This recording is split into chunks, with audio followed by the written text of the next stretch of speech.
Diferente do que possa parecer, o processo de independência acabou se tornando bastante violento. A crise estabelecida entre o Reino do Brasil e Portugal após 1821 se arrastou por um longo período e permaneceu afetando a política interna depois de 7 de setembro de 1822.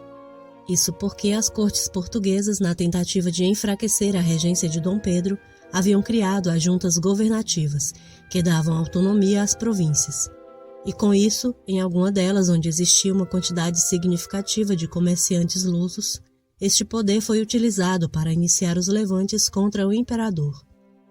Apoiadas por tropas portuguesas, as províncias do Norte, Nordeste e também do Sul se rebelaram contra Dom Pedro, que, em resposta, organizou a contraofensiva contratando oficiais estrangeiros, dando início à Guerra da Independência. O inglês Thomas Cochrane, que já havia servido a Marinha chilena durante as campanhas pela independência do país, foi chamado a assumir o posto de primeiro-almirante da Marinha Imperial Brasileira, sendo responsável pela articulação do ataque naval. E o militar francês Pierre Labatut organizou e liderou as tropas que combateriam pela independência em terra.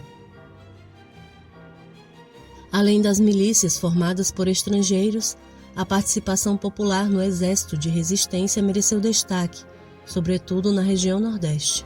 Na Bahia, os grupos favoráveis à independência começaram a se articular contra a tentativa de recolonização já no início de 1822, quando a junta governativa se declarou fiel às decisões portuguesas. Os conflitos entre os grupos pró e contra a emancipação se alastraram rapidamente por todo o estado, se intensificando em Salvador. As tentativas de demonstração de poder do novo governo só serviram para aumentar ainda mais as tensões. Em 19 de fevereiro de 1822, um ataque de tropas portuguesas ao convento da Lapa acabou vitimando a abadesa Joana Angélica, que entrou para a história como Marte da Independência. Outra figura importante da resistência baiana foi Maria Quitéria, que, vestida com trajes masculinos, conseguiu se juntar aos voluntários nas batalhas contra o exército português. Em novembro de 1822, a Junta da Defesa articulou-se na figura de Miguel Calmon e, junto com as ações militares de Thomas Cochrane e Pierre Labatut, conseguiu derrotar os portugueses no dia 2 de julho de 1823, quase um ano após o Grito do Ipiranga. Maranhão aderiu à independência no dia 28 do mesmo mês, sendo seguido pelas províncias de Grão-Pará e Piauí. Já na província cisplatina, atual Uruguai, os conflitos se estenderam por mais um tempo.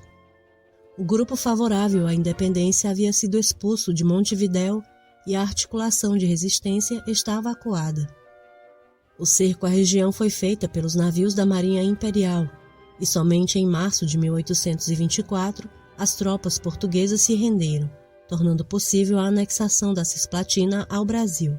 Com isso, Dom Pedro garantiu, por ora, a coesão do Império Brasileiro.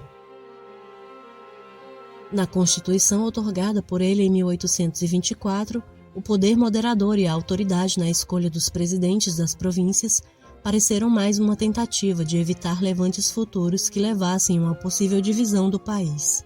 No entanto, todo o primeiro reinado seria marcado pela insatisfação dos principais grupos políticos que outrora estiveram ao lado do imperador durante o processo de independência do Brasil.